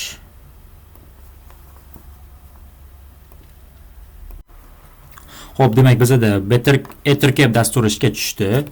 Xo'p, endi biz qiladigan ishimiz bor. Bu yerdan pastda ko'rib turibsizlar, ishga tushganini ko'rsatib turibdi. Listing deyapti, ya'ni Vlanol orqali paketlarni kuzatyapman degan ma'noda bu yoqda yonganini ko'rsatib turibdi. Ya'ni listing eshitib turibdi paketlarni. Xo'p, endi biz bu yoqdan xo'p, mana bu tugmani bosadigan bo'lsanglar, host list ochiladi sizlarda va IP adres, MAC adreslarni ko'rishinglar mumkin bo'ladi. Endi xo'p, buni bosinglar, bu stop bo'lar ekan. Xo'p, qidirishni bosamiz. Xo'p, qidiryapti. Mana qidirganda, men bu qidirish tugmasini bosganlaringda hozir sizlarda qurilmalar chiqyapti. Ya'ni hozirgi ulanib turgan qurilmalarni chiqarib beradi bizga. MAC adresi bilan IP adresini. Xo'p, keyin demak bizda hozir nima chiqmadi? Mana endi chiqdi. Xo'p, biz bu yerdan aynan qaysi biriligini qayerdan bilamiz degan savol bo'lishi mumkin. Ya'ni ROMni kompyuteri aynan qaysiligini qayerdan bilamiz degan savol tug'ilishi mumkin sizlarda. Unga ham javobim bor. Xo'p, kelinglar sizlarga CG hack. Xo'p, ishga tushirishni o'rgataman, ya'ni Bettercap sudo Bettercap. Xo'p, Bettercap yordamida biz tizimdagi, ya'ni hozirgi qurilmalarni qanaqa qurilmalar ulanganligini to'liq ko'rishimiz mumkin, ya'ni nomigacha. Buning uchun sudo Bettercap -interface bilan 0 degan narsani ishga tushiramiz va SSL strip on'ni ham ishga tushirsanglar sizlar, ya'ni HTTPS aylanib o'tgan bo'lasizlar. OK, enter bosaman. Xo'p, mana endi bizda ishga tushdi. Xo'p, birinchi yozadigan komandamiz tarmoqdagi qurilmalarni qidirish uchun netprop on. OK, qidirishni boshladi. Endi netshow deb yozadigan bo'lsak, o'sha hozirgi qidirgan komandalarni ekranga chiqarib beradi chiroyli qilib. OK, ozroq kichraytiraman. Xo'p, ko'rib turibsizlar, bizda mana bu qurilmalar bor ekan. Xo'p, bu qurilmalarning qaysi biri menga tegishli, qaysi biri nima deydi, ROMga tegishli ekanligini hozir tushuntirib beraman. Bu yerda men bu qurilma birinchisi menga tegishli, chunki Vlanol, mana bu yerda nomi Vlanol va vendori Intel Corporation. Xo'p, bu menga tegishli ekanligini aniq ko'rsatib, bu gateway degani bu Wi-Fi admin paneli, gateway IP'si, ya'ni bu orqali Wi-Fi boshqarish mumkin. U uchun alohida men dars chiqarganman, kanalimda ko'rishingiz mumkin Wi-Fi haqida bo'lgan darsda. Xo'p, bu yerda men bu IP bu ko'rsatilmagan, Bizga hozir bu kerak emas. Bizga kerakli bo'lgani men bu IP orqali va men bu MAC adresdan nomini ko'rsatib turibdi, desktop va shunaqa va Azure Technologies deyapti. Bu aniq ROMni nima deydi? Qurilmasi deb ayta olaman, chunki bu desktop deb turibdi, o'sha kompyuterdan foydalanayotgan bilishimiz mumkin. Chunki ROM tasavvur qilamiz, u kompyuter orqali kompyuterdan kirgan. Ya'ni kafega kirganda kompyuter yoki notebook yonida bor edi deb tasavvur qilamiz. Xo'p, u hech qanaqangi telefon qurilmasidan kirgan bo'lishi mumkin, lekin asosan kompyuter qurilmasidan kirgan deb tasavvur qilamiz. Endi qiladigan ishimiz. Xo'p, biza qaysini tanlashimiz kerak ekan degan savol bor. Xo'p, bu yoqdan demak biz 133 tanlashimiz kerak ekan. Chunki men bu yerda 133 nimaniki edi? ROMni IP adresi edi. Xo'p. Endi biz bu yoqdan 133 ustiga boramiz. Ustiga bosib turib, keyin men bu yerda add targetni bosamiz. Target qo'shiladi bizga. Men bu yerda target qo'shilgani haqida aytdi. Ya'ni aynan o'sha targetni kuzatmoqchiligimizni bildirish uchun add target 1 ni bosdik. Endi nima qilamiz? Men bu yerdan kelamiz. Arpoising degan narsa bor. O'shani bosishim kerak. Undan oldin esa men bu yerdan targets degan narsa bor. O'shani bosaman. Keyin current targets degan narsa bor. buni bosadigan bo'lsam, mana menda hozirgi tanlangan alohida, ya'ni hozirgi RONni targetini ko'rishimiz mumkin bo'ladi. Xo'p, endi qiladigan ishim, xo'p, buni targetni tanlab oldik. Endi esa bu yoqdan ARP poisonga bosaman. Xo'p, sniff remote connection only one way deb turibdi. Biza sniff remote connectionda turadi. Okay bosamiz. Mana bu yerda tanlanganligi haqida ya'ni xabar chiqib turibdi. ARP spoofing hozir bo'ladi. Endi nima qilamiz? O'sha tanlanyapti bizda, tanlanib bo'ldi. Ya'ni endi agar RON biron bir saytda misol uchun olaylik, gmail.com da, ya'ni o'zini emaili va paroli bilan yoki Facebookda yoki Instagramda ro'yxatdan o'tdi deylik. Ro'yxatdan o'tgan paytda agar sayt HTTPS ishlaydigan bo'lsa, ko'p hollarda paket, ya'ni trafikni kuzatib tutib olib bo'lmaydi. Ba'zida mumkin, ba'zida esa mumkin emas. Agar asosan RON HTTP saytlarda ro'yxatdan o'tadigan bo'lsa, ularni trafigini tutib olish oson, chunki HTTP Hypertext Transfer Protocol, ya'ni shifrlanmagan holatda ishlaydi. O'shaning uchun paketlarni va parollarni tutib olish juda ham oson bo'ladi. Ya'ni trafikni kuzatish juda ham oson. Xo'p, endi bizda hozir ishlayapti. Xo'p, endi qiladigan ishimiz shunchaki qoldiramiz. Endi esa nima qilamiz degan savol bor. Endi RONni kompyuteriga o'tib, hozir men biron bir saytda ro'yxatdan o'tib ko'raman va bu yerda, mana bu yerda menda ya'ni parollarni tutib olganimizni ko'rishimiz mumkin bo'ladi. Xo'p, demak boshladik. Mana men RONni kompyuteridaman. Xo'p, RON aytaylik, bir Yandexdan misol uchun men test sifatida oldim. Men bu saytda, ya'ni test PHP va Web. Buni hamma biladi. O'shanda username va password qismi bor.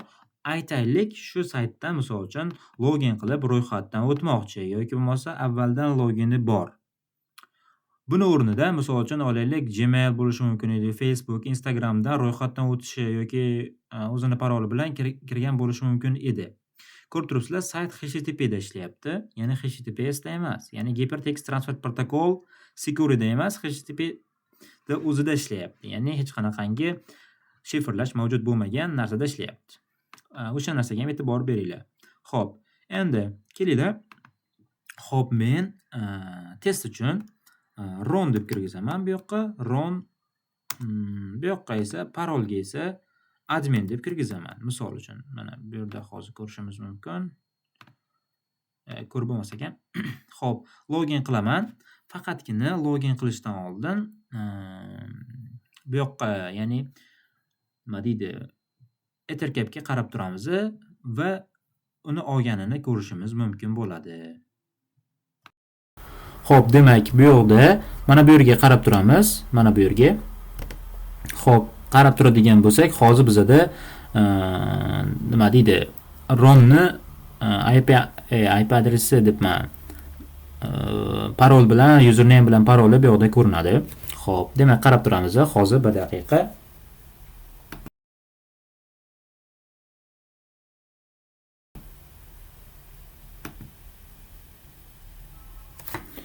Mana ko'rib turibsizlar.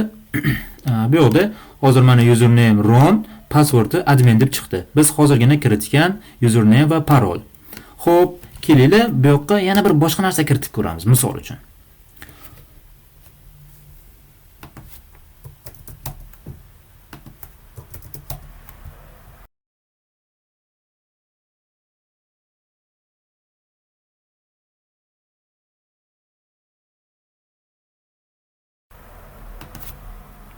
Xo'p, ko'rdinglar, admin kiritdim. Admin kiritganimda ham menga chiqib, ya'ni username bilan parollarni tutib olib beryapti. Bu post so'roviga orqali ishlaydi. Ya'ni post so'rovi bo'lgan har qanday so'rovlarni yoki paketlarni tutib oladida menga uzatadi. Xo'p, demak biz hozir RONni man in the middle hujumi bilan nima deydi? Man in the middle hujumini amalga oshirdik. Ya'ni RONni parolini biz bilib oldik deylik. Endi aytaylik, Xo'p. Endi nima qilamiz? Misol uchun olaylik, kelinglar biz ham o'sha saytga kiramiz. Misol uchun. Demak, Valen Web. Xo'p, Valen Web deb yozaman. Endi login page qilaman. Misol uchun buni o'rnida nima bo'lishi mumkin edi? Uzr. Buni o'rnida misol uchun Facebook yoki Instagram yoki shunga o'xshash biron bir sayt bo'lgan bo'lishi mumkin edi. Xo'p, endi men parolini bilaman. Misol uchun mana bu yerda paroli bor. Hozir bir daqiqa. Mana bu yerda paroli bor. Admin yoki ron yoki admin degan paroli bor menda. Xo'p, nima qilaman? Keyin kiritaman, keyin men bu yerga ron, keyin bu yerga admin deb kiritaman. Misol uchun. Endi xo'p, kiritadigan bo'lsam, men ronni akkauntiga buzib kirgan bo'laman. Keyin uni nimasini olaman?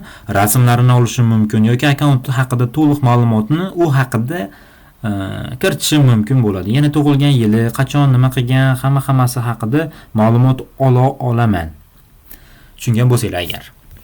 Endi demak, birinchi hujumimizni yakunladik. Ya'ni birinchi hujumni amalga oshirdik hozir sizlar bilan. Ethercap yordamida men endi middle hujumini amalga oshirdik. Ya'ni parollarni tutib oldik. Endi kelinglar, endi saytni o'ziga va serverni o'ziga hujum qilamiz. Qanaqasiga? Buni hozir sizlarga ko'rsatib beraman. Demak, buni yopaman. Birinchi hujumni ko'rdinglar. Zo'r bo'ldi. Ya'ni ishladi. Hech qanaqangi aytganimdek virtual targetlardan foydalanganim yo'q. Hammasi real targetda bo'lyapti. Ya'ni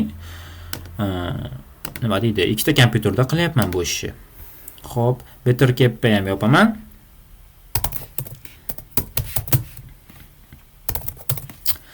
Xo'p, endi mana bu narsani qilib bo'lganlaringdan keyin forwardingni xavfsizlik uchun echo qilasizlar. 0 ga o'zgartirib qo'yinglar, maslahatim. Chunki IP forwarding faqat tizimni ichidan o'tadi keyin sizlarga. Cat qilib qaytadan o'qib ko'radigan bo'lsanglar, mana 0 deb o'zgardi. Xavfsizlik uchun 0 turish kerak. Agar sizlar hujum modga o'tmoqchi bo'lsanglar, 1 da o'tib turaveradi. Endi xo'p, endi nima qilamiz? Xo'p. Demak, bundan chiqaman. Xo'p, endi biz ronni saytini bilamiz. Ya'ni qaysi sayt ekanligini, qaysi saytga kirganligini biz bilamiz. Xo'p, endi bu yerdan ya'ni upload funksiyasi borligini, ya'ni upload zaifligi borligini biz bilib qoldik. Ya'ni saytga nimadir yuklash mumkinligini sezib qoldik. Mana bu yerga browse qilib, nimadir yuklab qo'ysak bo'ladi. Misol uchun, olaylik, bu yerda backdoor, keylogger yoki bo'lmasa bu ransomware yoki bo'lmasa shunga o'xshash nimadir virus, qanaqadir virus yuklab qo'yishimiz mumkin bo'ladi. Xo'p, biz kelinglar sizlarga hozir PHP yordamida reverse shell olish mumkinligini ko'rsatib beraman. Ya'ni hozir Ron'ni asosiy serveri va kompyuteri nima edi? Windows tizimida edi. Windows tizimi uchun men GitHubdan juda ham bir ajoyib reverse shell ko'rdim. Sizlarga ham shuni maslahat beraman. Menda ishladi. Ya'ni men bu Yalanib degan nima deydi, user ekan, Windows PHP reverse shell. Menda zo'r ishladi. Sizlar ham ishlatib ko'ringlar. Shuni maslahat beraman. Xo'p, kodni men bu yerda ko'rasizlar PHP uchun. Mana buni olasizlar, nima qilasizlar? Hozir tushuntirib beraman. Yoki bo'lmasa men bu yerdan ko'chirib olishinglar mumkin. RAW faylini download qilib ko'chirib olasizlar. Keyin nima qilamiz? Hozir tushuntirib beraman. Demak, Tor browserga kiramiz. Endi browse qilamiz. O'sha hozirgina yuklab olgan reverse PHP ni bu yerga kirgizib qo'yishimiz kerak bo'ladi. Mana menda bor reverse PHP. Mana o'shani men hozir saytga yuklab qo'yaman. Xo'p. Endi yuklab qo'yaman. Hozir bir narsani ko'rsatishim kerak sizlarga. Hozir agar yuklashimdan oldin uploads degan papka yo'q bo'ladi. Uploads degan papka mavjud bo'lmaydi. Yuklab qo'yganimdan keyin esa uploads degan papka ochiladi alohida va o'sha ichiga yuklanadi. Ya'ni yaratiladi, ya'ni uploads degan papka yaratiladi avtomatik tarzda. Hozir buni ko'rsataman sizlarga. Demak, bir daqiqa. Hozir biz Torda ishlatganimiz uchun ancha internet sekinlashadi. Shuni ham hisobga olinglar. Xo'p. Xo'p, mana ko'rib turibsizlar, hozir upload degan page URL mavjud emas. Faqatgina upload degan page URL bor. Biz yuklaganimizdan so'nggina uploads degan page URL ochiladi. Hozir men sizlarga buni isbotlab ko'rsatib beraman. Xo'p. Bu yerda ko'rib turibsizlar, server nimasigacha ko'rsatib turibdi, ya'ni versiyasigacha ko'rsatib turibdi. O'sha orqali CV, ya'ni zaifligi orqali buzib kirish ham mumkin. Uni endi juda ham chuqurlashib ketadi. Xo'p, kelinglar, endi biz nima qilamiz? O'sha hozirgina GitHubdan yuklab olgan Windows uchun reverse PHP ni bu yoqqa yuklab qo'yamiz. Menda mana reverse PHP bor, o'shani endi bu yoqqa open qilib yuklayman. Mana bu yerda tanlandi. Xo'p, tanlandi. Endi upload qiladigan bo'lsam, hozir menda yuklanadi bu saytga. Hozir 1 daqiqa.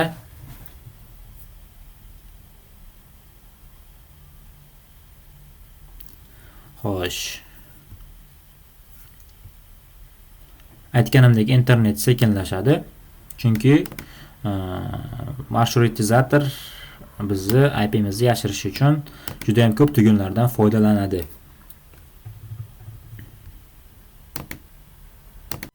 Xo'p, mana bizda reverse PHP degan narsa yuklandi. Yuklanib qo'yildi, ya'ni. Endi kelib ko'ramiz, uploads degan papka ochilibdimi, yo'qmi? Xo'p.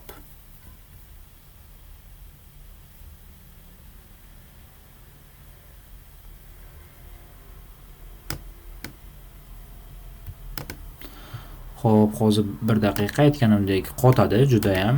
Chunki biz tor tarmog'ida ishlayapmiz. O'shani ham hisobga olinglar. Hozir 1 daqiqa. Xo'p, demak, ko'rib turibsizlar, uploads degan papka ochildi alohida. Va unda biz hozirgina yuklab qo'ygan reverse shell php degan fayl bor. Ya'ni bu bizga backdoor vazifasini o'taydi, ya'ni tizimga buzib kirishimiz uchun yuklab qo'ydik. Ron bundan shubhalanadi-da, bu nima ekan deb, misol uchun aytaylik, bosib ko'radi. Xo'p, bosib ko'rganda nima bo'ladi? Uning tizimini biz qo'lga olamiz, ya'ni qanaqasiga deganlaringda hozir men sizlarga tushuntirib beraman. Xo'p. Demak. Xo'p, mana asosiy sahifa. Bizga endi bu kerak emas, ya'ni yuklab bo'ldik. Endi sizlarga bir narsamni aytishim esdan chiqib qolibdi. Xo'p, demak. cd. Xo'p, hozir mana bu reverse shell PHP ni yuklagandik saytga. Endi sizlarga bir narsa aytmabman, sudo qilasizlar. Nano reverse shell PHP. Ya'ni ichini ochadigan bo'lsak, bu yerga mana bu qatorga o'zingizlarning IP adreslarini kiritasizlar. Qaysi IP adres degan bo'lsanglar, fconfig qilasizlar. Fconfig. Menda VLAN0 IP sini kiritdim. Mana bu 192.168.1.132 ni kiritasizlar mana bu yerga. Portiga esa asosan default holatda 4444-port kiritasizlar. Qolgan hamma narsa joyida qoladi. Hech narsani o'zgartirish shart emas. Ctrl X, ya'ni X da bosasizlar, bo'ldi. Va o'sha faylni yuklaysizlar qaytadan mana bu yerga. Bo'ldi. Endi biz yukladik. Bitta narsa, endi qanaqa tutib olamiz deganlaringda, voy, uzr. Xo'p, demak, endi men Ron'ni kompyuteridaman. Ko'rib turibsizlar, Ron'ni kompyuteridaman. Ron keldida uploads ochilganini ko'rdi. Xo'p, bu yerda reverse shell php degan narsa bor ekan.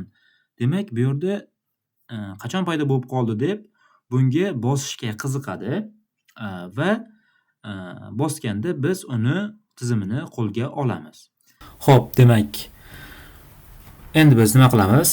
Qiladigan ishimiz, yuklab qo'ygan faylimizni netcat bilan eshitishimiz uchun netcat qilamiz. -lvnp. Xo'p, 4444-port orqali eshitib turamiz. Xo'p, mana eshitib turibdi. Endi esa Ron'ni kompyuterida nima qilamiz? Ron'ni kompyuterida o'sha yuklangan faylga kirishimiz kerak bo'ladi. Ya'ni Ron shubha bilan o'sha linkka bosganda, ya'ni biz yuklab qo'ygan linkka bosganda biz uni tizimiga dostуп olamiz. qanday olishni hozir ko'rsataman. Mana bunday. Hozir qanaqa bo'lishini ko'rsataman. Ya'ni hop.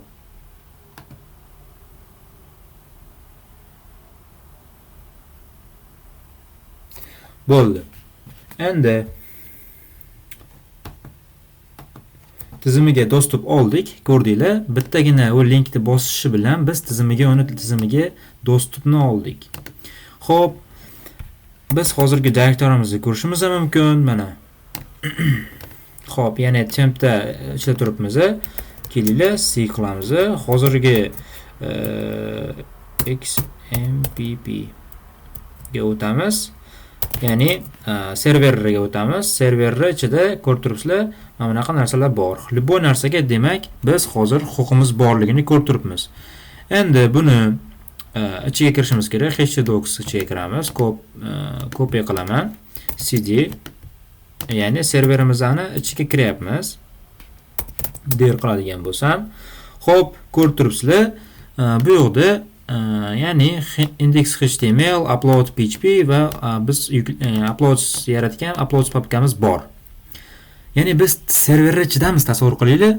Endi kelinglar huquqimizni ko'rib olaylik. Ya'ni vo ami qilaman. Vo ami.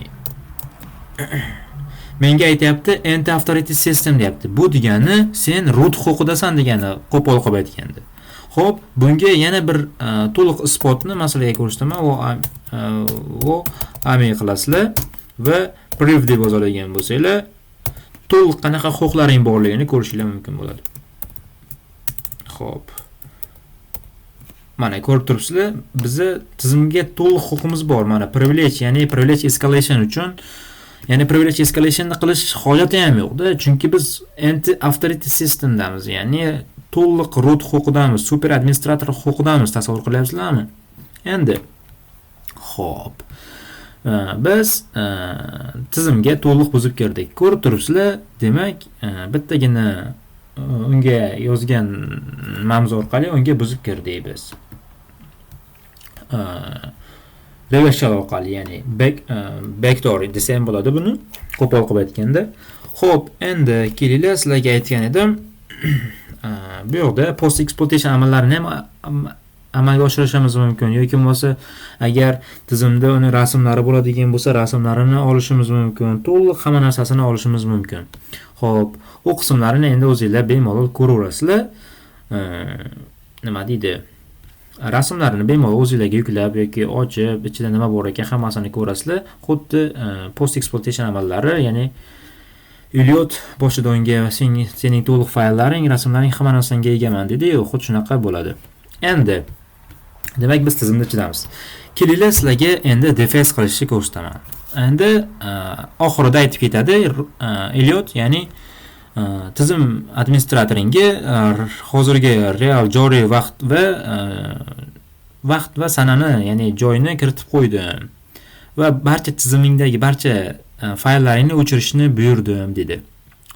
Xo'p, bu qanaqa amalga oshirilgan deyishinglar mumkin. Agar server Linux tizimida bo'lsa, crontab orqali, crontab hamma biladi, ya'ni qanchadir vaqtdan keyin o'sha amalni qilish uchun ishlab chiqilgan bir tizim crontab. Ya'ni misol uchun men buyruq beraman, soat 15:00 da misol uchun olaylik, upload degan papkani to'liq o'chirib yuborasan degan narsani unga buyurishi mumkin. Lekin crontab hozirgi Windowsda mavjud emas. O'shaning uchun biz Windowsda qo'lda o'chirishimizga to'g'ri keladi o'sha narsani. Buni qanday qilamiz? Aytganimdek, hozirgi direktorimda ko'rib turibsizlar, nima bor? index.html degan asosiy sahifa bor. O'sha sahifani biz nima qilamiz? Xo'p, kelinglar, bu sahifa ham yo'qolib ketmasligi uchun buni birinchi kopiya qilamiz. Qayerga? C ga, ya'ni C diskga, hozirgi papkamizga XMPP ga, qayerga? htdocs ga. Shunchaki asosiy sahifa ham yo'qolib ketmasligi uchun qilyapmiz buni. Xo'p, uni ichiga uploads ga to'g'ridan to'g'ri qilib bo'lmas ekan. O'shaning uchun birato'la ola qolaman. index.html. Endi qayerga? C ga. Xo'p. Endi xmp. Xo'p.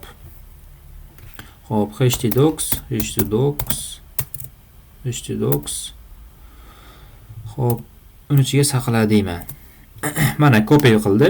Endi bu faylni biz hozir o'chirib olsak ham bo'laveradi, chunki asosiy sahifani biz nima qilishimiz kerak? Defaced qilishimiz kerak. Xo'p, defacedni qanaqa qilamiz degan hammada savol bo'ladi. Ikkita yo'li bor. Birinchisi, faylni o'zini o'chirib olib, biz xohlagan narsani asosiy sahifaga ko'chirib qo'yish. Ikkinchisi esa nima deydi, boshqacha usulda qilish ham mumkin. Xo'p, kelinglar ko'rsataman hozir.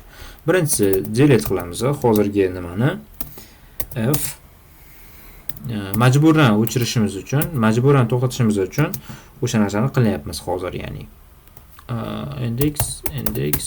index.html. Okay. Delete bo'ldi. Tekshirib ko'ramiz.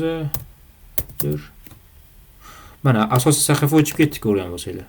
Index.html yo'q endi. Endi biz uning o'rniga bizning defaced index.htmlimizni yuklab qo'yamiz. Xo'p, qanday yuklaymiz? Har doimgidek upload.php nimasiga kiramizda yuklaymiz. Hozir menda ozroq qotyapti. Ya'ni internetim yaxshi, prosta tor tarmoqdan foydalanadiganimiz uchun anchagina qotadi. Xo'p, kelinglar, shuni bu yoqdan to'g'risiz ham qilsak bo'ladi, chunki hozir cho'zilib ketdi, chunki tizim javob bermay qoldi qandaydir. Xo'p, kelinglar, oddiyroq qilib yuklab qo'yishni ham ko'rsataman. Uncha qiyin emas. Chunki biz hozir lokalda ishlaganimiz uchun yuklab qo'yish osonroq usuli bor. Upload php kiramiz. Bu yerda shunchaki ROMni lokal IP'sini kiritishimiz kerak bo'ladi. Chunki lokaldagi IP ham xuddi mana bu domenga javob beryapti. Hozir bu cho'zilib ketadi, prosta o'shaning uchun kelinglar yuklab qo'yaylik degan maqsadda aytdim. Xo'p, nima qilamiz? Endi xo'sh, biz hozirgi mana bu narsani yuklab qo'yishimiz kerak bo'ladi. Bu yoqqa xo'sh, yangi narsa ochaman. Xo'p, demak qaysi sahifada ochilyapti, demak buni ko'rib olaylik-da. Demak, download sahifasidan ochilyapti. Xo'p, cd downloadsga kiraman. Keyin menda bitta papka bor edi. Kelinglar oldin o'sha sahifaga kirib olaylik. Opti Tor brauzerga kiramiz. Enter. Endi men bu yerda index1 degan defaced page'im bor meni. O'sha defaced page'ni bu yoqqa copy qilaman. Copy index.html qayerga? Home'ga, terminga. Keyin qayerga? Downloadsga. Xo'p, downloadsga saqla deyman. index1.html da. Okay, saqladi. Endi qiladigan ishimiz bu yoqqa o'tamiz. Hozirgi index1.html ichidan topishimiz kerak bo'ladi. Tak. Mana index1.html ni ochamiz, yuklaymiz uploadsga. Xo'p, yuklandi deyapti.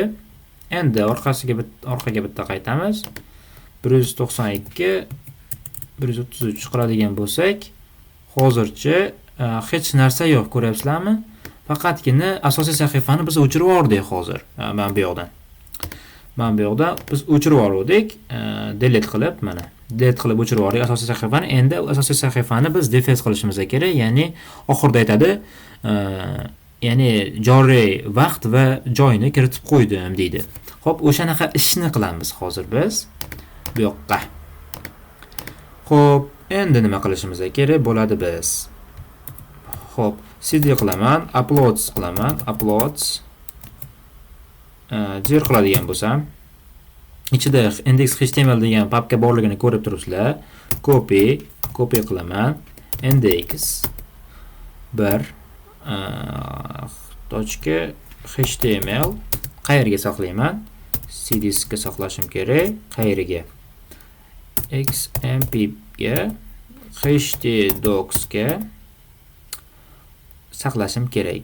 Uploads ga saqlamaysizlar, prosta enter bosasizlar va orqaga qaytadigan bo'lsanglar, ko'rib turibsizlar, asosiy sahifa index1.html degan asosiy sahifa bizda paydo bo'ldi.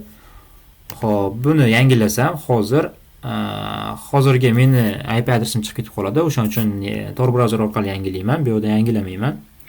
Ya'ni nima desam bo'ladi? To'g'ri Ron'ni, ya'ni Ron'ni IP adresi, joriy vaqti, joyi hammasi ko'rsatilgan bo'ladi. Xo'p, ya'ni defense page paydo bo'ladi. Uni keyin politsiya bemalol topa oladi. Xo'p. Nega bu ishlamayapti?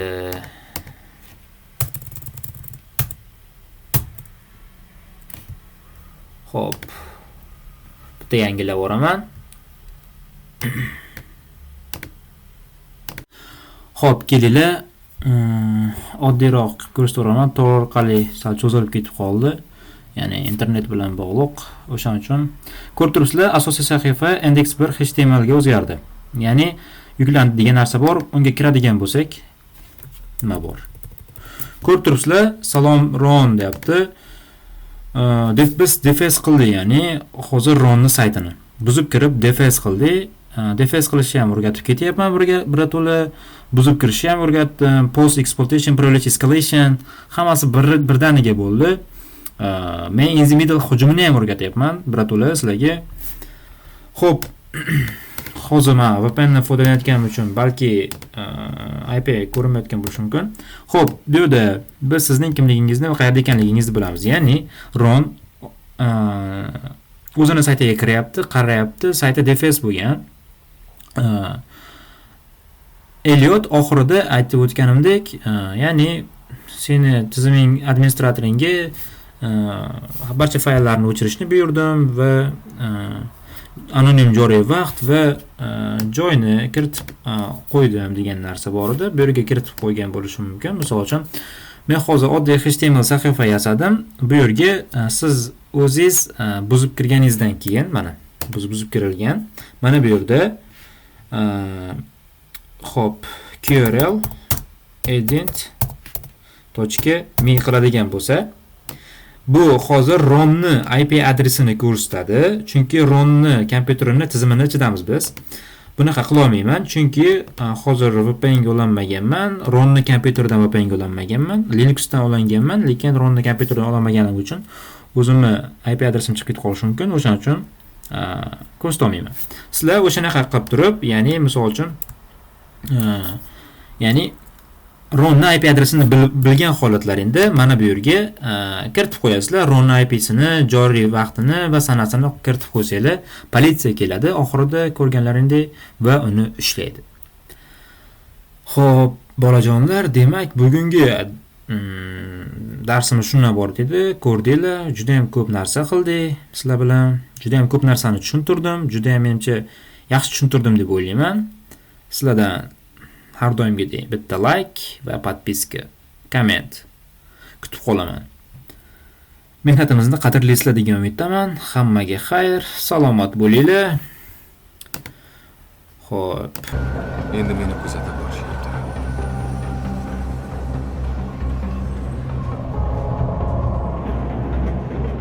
Yuqoridagilar vakolatga ega bo'lgan odamni yoqtirishmaydi. 3 daqiqada bir insonning biznesini, hayotini, borligini yo'q qildim. Uni o'chirib tashladim.